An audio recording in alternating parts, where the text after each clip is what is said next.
नमस्कार, मैं हूं doctor Neeraj Dayani, MD medicine, consultant physician Indore. आज हम चर्चा करने वाले हैं हाइपरटेंशन या उच्च रक्तचाप के विषय में, जिसे सामान्य भाषा में ब्लड प्रेशर का बढ़ना बोलते हैं। यह एक कॉमन बीमारी है, लेकिन इसके लक्षण कई बार पहचान में नहीं आते हैं, और जब पहचान में आते हैं तब ब्लड प्रेशर बहुत ज़्यादा बढ़ चुका होता है और शरीर में कई सारे कॉम्प्लिकेशन हो जाते हैं।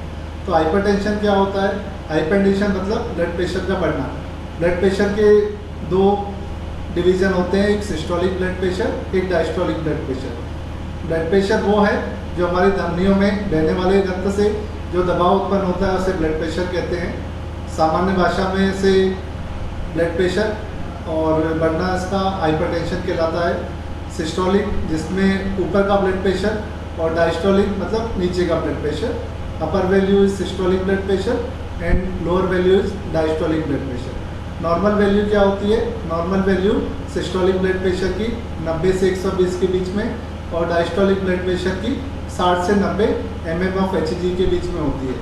मतलब अगर किसी इंसान का ब्लड प्रेशर 120 और 80 या उसके नीचे है तो वह नॉर्मल ब्लड प्रेशर कहलाता है, लेकिन अगर वो 120-80 से अधिक है तो उसे ब्लड प्रेशर का बढ़ना बोलते हैं।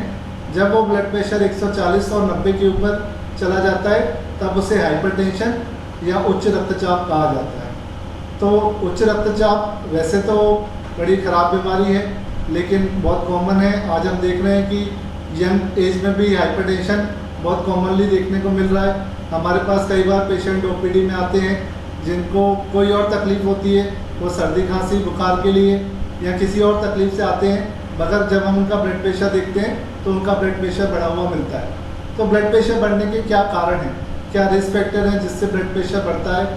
सबसे कॉमन है एज। जैसे जैसे एज बढ़ती जाती है ब्लड प्रेशर बढ़ने के चांसेस बढ़ते जाते हैं। एक एज के बाद हमारा ब्लड प्रेशर बढ़ने लगता है, और जब वो ब्लड प्रेशर 140-90 के ऊपर चला जाता है तब उसे हाइपरटेंशन कहा जाता है। इसके अलावा जो आजकल के समय में एक बड़ा कारण है वो है पारिवारिक ब्लड प्रेशर का होना। अगर आपके परिवार में फैमिली में किसी को ब्लड प्रेशर की बीमारी है तो वो बीमारी हो सकता है आपको भी हो, और हो सकता है कि कम एज में भी आपको ब्लड प्रेशर डायग्नोस हो जाए। उसके अलावा आजकल का सीडेंटरी लाइफस्टाइल, जहाँ पर फिजिकल एक्टिविटी कम होती जा रही है, हम अपनी दिनचर्या में पूरी तरह से व्यस्त हैं, हमारे पास अपने लिए समय नहीं है, उस स्थिति में भी हमारा ब्लड प्रेशर बढ़ा हुआ रहता है।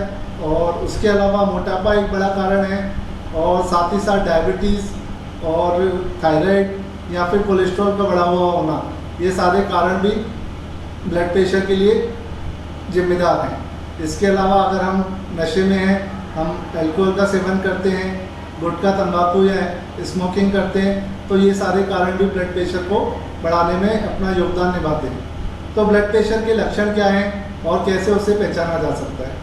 Blood pressure, high blood pressure या उच्च रक्तचाप या हाइपरटेंशन एक साइलेंट किलर है। साइलेंट किलर इसलिए है क्योंकि इसके लक्षण कई बार पता ही नहीं चलते कि शरीर में क्या लक्षण उत्पन्न हो रहे हैं। कई बार मरीज को सिर में दर्द, हाथ पैरों में दर्द होता है जिसे वो इग्नोर कर देता है, लेकिन जब वो डॉक्टर के पास चेकअप के लिए जाता है तो उसका ब्लड प्रेशर 180, 190 ऊपर का और नीचे वाला कई बार 100, 110, 120 या उसके ऊपर भी चला जाता है।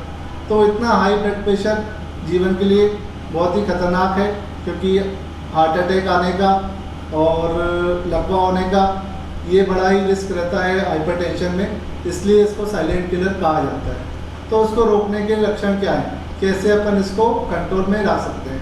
तो सबसे ज़रूरी है कि नशे का सेवन ना करें। अगर हमारे परिवार में किसी को ब्लड प्रेशर की बीमारी है तो हम नियमित अपना ब्लड प्रेशर चेक कराएं, कोलेस्ट्रॉल चेक कराएं, शुगर चेक कराएं, थायराइड का चेकअप रेगुलर कराएं, और अगर हम इन बीमारियों से ग्रसित हैं तो हम इनकी दवाइयाँ समय पर लें, और अगर हमें ब्लड प्रेशर डायग्नोस होता है तो उसकी दवाइयाँ भी हमें समय पे लेना चाहिए, डॉक्टर का नियमित परामर्श करना चाहिए। उसके साथ साथ हमें अपनी लाइफ में आधा घंटा 45 मिनट फिजिकल एक्टिविटी के लिए निकालना पड़ेगा, जहाँ हमें वॉक करना है, चलना फिरना करना है, जिससे हमारा शरीर संतुलित रहे और हमारा ब्लड प्रेशर कंट्रोल रहे। उसके अलावा खाने में हम नमक को कम से कम रखें, तेल मिर्च मसाला घी चिकनाई वाली चीज़ें ना खाएं, इन सब चीज़ों को कंट्रोल में रखें और दवाइयाँ समय पे लें। ये सब जानकारी आज मैं आप सबके सामने साझा करना चाहता हूँ और मैं आप सबका धन्यवाद देना चाहता हूँ। Thank you.